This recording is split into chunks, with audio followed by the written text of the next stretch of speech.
स्वरूप का वर्णन कर चुके होते हैं, तब उसके बाद में 21, 22 और 23 में अपनी आस्था को बलवान बनाने की बात कहते हैं, और फिर उसके बाद में 24, 25 और 26 में वो वंदना करते हैं।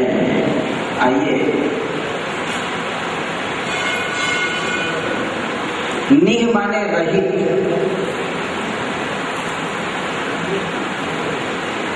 निह, सबसे पहले नी से प्रारंभ होता है हमारा श्लोक। धूम माने धुआं, निर्धूम। निह माने रहित, धूम माने धुआं। वर्ती, वर्ती माने बाती। दीपक में जो बत्ती जिसको हम बोलते हैं उसका सही शब्द है बाती। अपवर्जित, त्याग कर दिया है।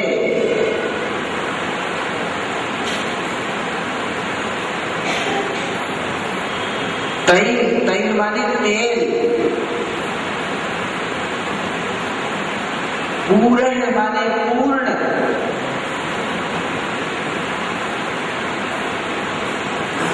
कृष्णम, समस्त जगत लोक।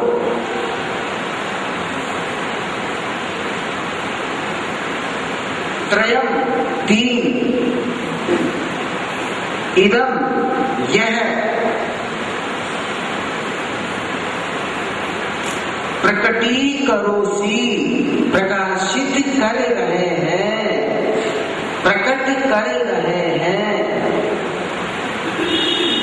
प्रकाशित कर रहे हैं, प्रकट कर रहे हैं, एक ही बात है। दम्यो, प्रभावित होने योग्य।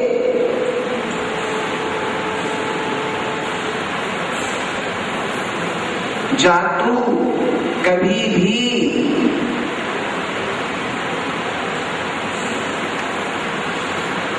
ना माने तो नहीं है। मरुताम, मरुताम माने हवाओं को। चलिता, चलायमान, चलायमान कर सकती है। चलिता, चलाना।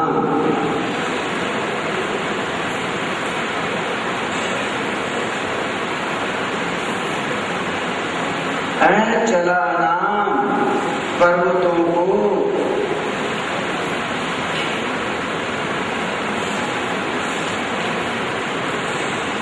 दीप है, दीपक।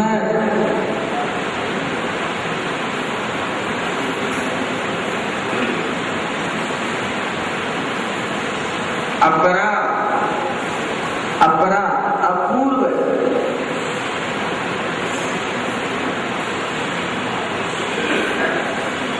दीपो, परस्त्वमसि, इसमें से सब निकलता है। दीप, अपरा है तुम, तुम माने आप। असी माने हो। जगत प्रकाश है, जगत को प्रकाशित करने वाले।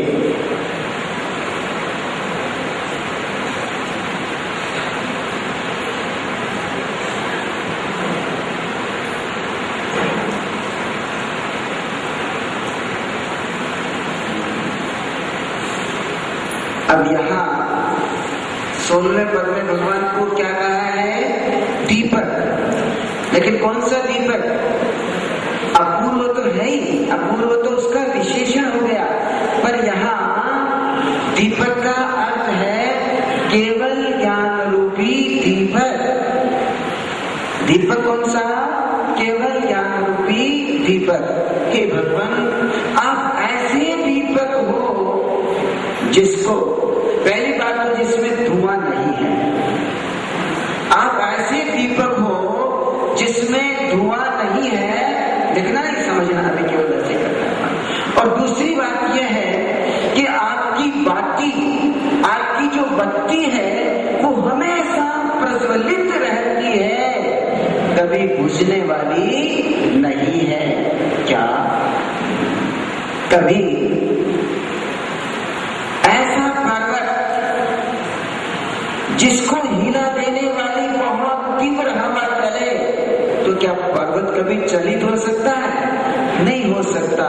इसी प्रकार आप भी कभी प्रचलित होने वाले नहीं हो। हे प्रभु, हे नाथ, लिखे, हे नाथ,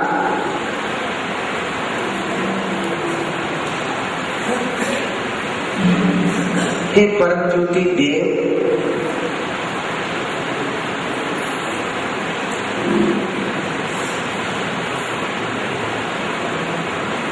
आप धुआं और बाती से रहित,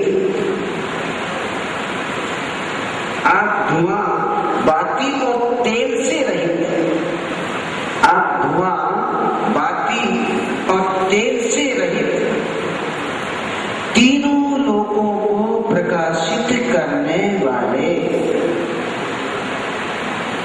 तीनों लोगों को प्रकाशित करने वाले अभूतपूर्व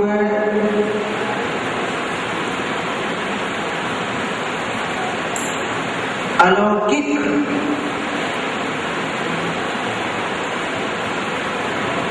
चिन्मय दीपक हो। चिन्मय, चिन्मय, चिन्मय का ब्रैकेट में लिख सकते हो केवल ज्ञान।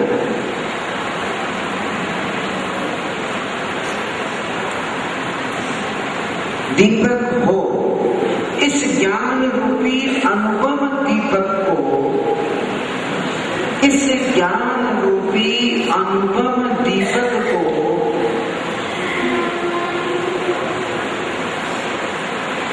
विशाल पर्वतों को चलायमान करने वाली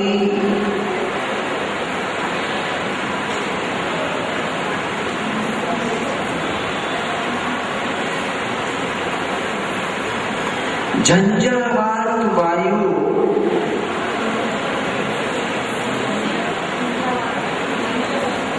तीव्र भी लिख सकते थे, तेज वेग से चलने वाले भी लिख सकते थे, लेकिन प्रलय काल की जो वायु होती है वो झंझावात वायु होती है। झंझावात वायु भी बुझाने में समर्थ नहीं है।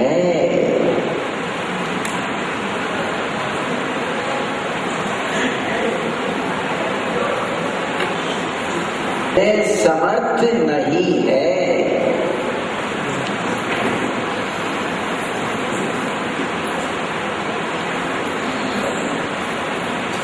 माने ऐसी झंझावात वायु का जिससे एक बार तो पहाड़ भी विचलित होने की सोच सकते, विचलित नहीं होते, किंतु ऐसी झंझावात वायु से भी आपका ज्ञान रूपी दीपक कभी बुझता नहीं है। रिद्धि मंत्र एक बार बोलो, हे भगवत, हे नाथ। अच्छा, जो लिखा हुआ बोलो ना, हे नाथ, हे परम ज्योति देव, आप धुआं, बाती और तेल से रहित तीनों लोगों को प्रकाशित करने वाले अभूतपूर्व अलौकिक चिन्मय ब्रैकेट में केवल ज्ञान दीपक हो, विशाल पर्वतों को चलायमान करने वाली झंझावात वायु भी बुझाने में समर्थ नहीं है।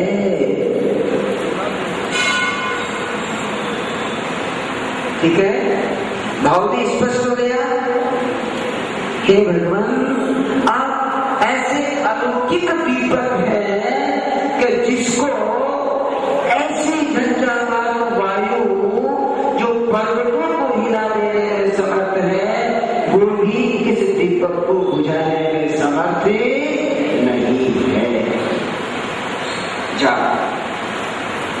ओम ह्रीं अर्हं नमो 14 कुबीरम।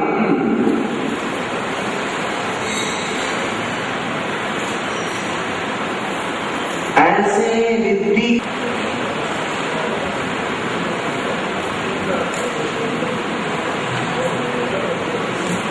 कल जब मैं उधर से जा रहा था तो एक भाई साहब ने पूछा था मुझसे, क्या ये विधि हमें भी हो सकती है?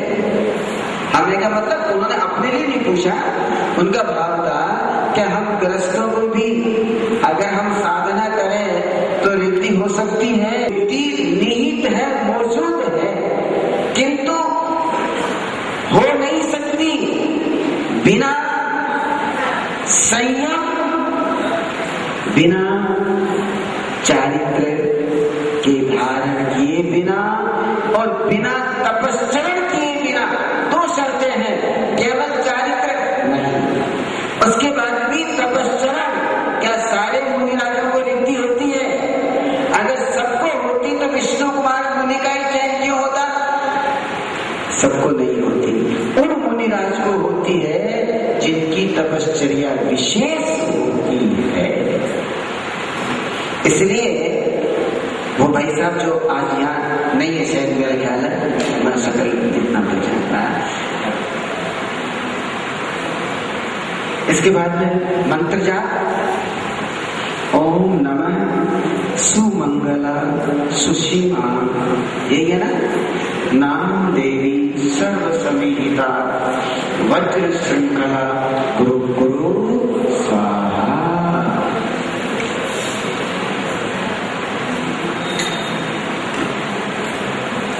विधि यंत्र विराजमान,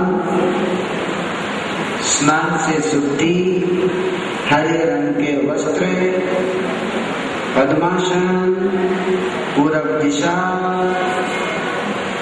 हरे रंग की माला, 9 दिन तक जाप, 16वें काफे की और रिद्धि मंत्र के 1000 बार स्मरण करने से साधना होती है। जाप के दिनों में शुद्ध घी का दीपक जलाएं और कुंदन की धूप अग्नि में सेवन करें। लिखा है किसी भी मंत्र को जपने के समय अगर सामने दीपक होता है तो उसका फल कई गुना बढ़ जाता है।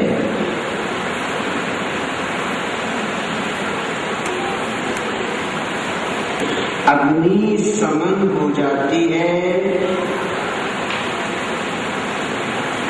प्रतिपक्षी पराजित हो जाता है,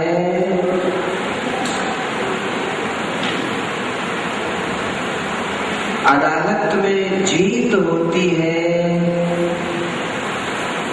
शत्रु का भय नहीं रहता है।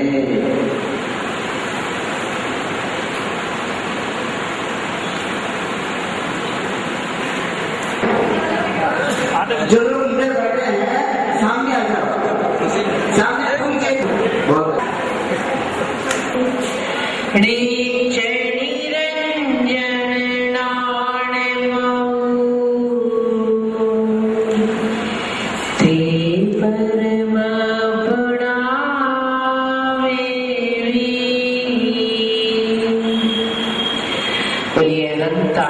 सिद्ध भगवान की चालीस चक्रवर्ती आचार्य श्री शांति सागर जी महाराज की, परम पूज्य वर्तमान भट्टाचार्य संत शिरोमणि गुरुदेव आचार्य अभिनंदन सागर जी महाराज की, परम पूज्य परमोकारी मम हृदय विराजमान गुरुदेव दया सागर जी महाराज की जय। परम पूज्य बाली योगिनी अनुका रत्न सुभूषण मथुर माता जी की, अनुका सिंह की। जो खड़े हैं वो बैठ जाएं। मैं पूर्ण विश्वास दिलाती हूँ कि किसी का केस लॉन्च नहीं किया जाएगा। बिल्कुल निष्पृह होकर बैठ जाएं, किसी का केस लॉन्च नहीं किया जाएगा।